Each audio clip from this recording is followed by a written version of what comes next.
ہوتے ہیں اور بچے بھی ہمارے جو اسٹوڈنٹس ہیں وہ بھی انگلش میڈیم میں پڑھ رہے ہوتے ہیں. تو ایسا کیا طریقہ کار ہے کہ 200 سال ہو گئے ہمیں انگلش کے حوالے سے کام کرتے کرتے اور آج تک ہم اسپوکن کی طرف نہیں آ سکے؟ تو کیسا اسٹرکچر، کیونکہ آپ ہے نا فارن کنٹریز میں بھی دیکھ چکے ہیں وہاں کا طریقہ کار.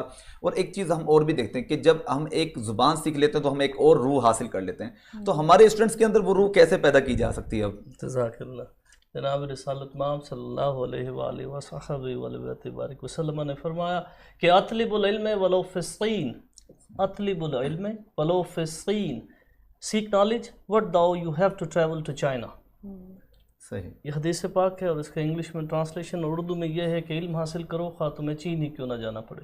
کچھ لوگ کہتے ہیں کہ it has been described as far as the distance is concerned. But some says that it is exactly the China and that was at that time exist. So آپ میں وہ جو پیاس ہے اس کو کریٹ کرنے کی ضرورت ہے اور اس میں ایک بہت بڑا کردار میں یہ سمجھتا ہوں کہ جزو لا ينفق کی حیثیت رکھتا ہے والدین کا.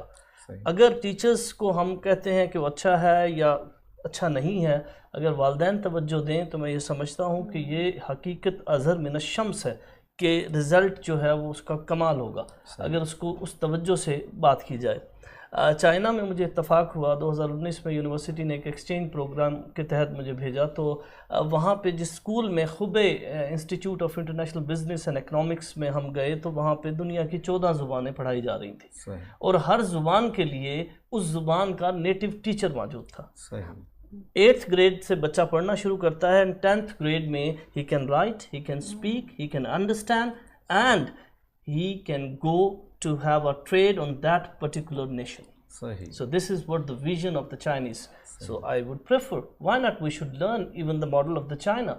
اور ہم کلیم تو بہت کرتے ہیں لیکن ہمیں اپنے بچوں پر ٹرسٹ بھی کرنے کی ضرورت ہے. اس پہ میں صرف یہی کہوں گا کہ ایک ذہن میں آ رہا ہے مجھے، میں شعر پنجابی میں ہے کہ بلدا سورج کہندا سی، بلدا سورج کہندا سی ہے کوئی میرے ورگا، نکا جہا ایک دیوا بولیا شام پئی تے ویکھا. سبحان اللہ. تو ہمیں ان بچوں پہ those who are taking a baby step and a baby step and a baby step, we need to have a trust on these kids and youth. اور نوجوانان فرزندان ملت کے لیے آپ کی اجازت سے کہ تمہیں تو کچھ بھی نہیں ہوا ہے، تمہیں تو کچھ بھی نہیں ہوا ہے، تمہاری طاقت گھٹی نہیں ہے، چلو اٹھو اپنے ہاتھ جھاڑو تم اچانک ہی گر پڑے ہو. Nothing has happened to you. Your strength has not ebbed away. Come on, get up. You have fallen just by chance. Just by chance. اچھا میم وفا، کیونکہ ہم سر نے اس کو جو بڑے انداز سے اپنا ایکسپلین بھی کر دیا کہ کیا کیا طریقہ کار ہیں جس سے ہمارے جو اسٹوڈنٹس ہیں وہ آج انگلش کے اندر اپنی پریفر کر سکتے ہیں، اس کو اڈاپٹ کر سکتے ہیں ایز اے لینگویج. تو ہم یہ بھی دیکھتے ہیں کہ ہمیں جو ہے نا ہمارے جو ماسٹر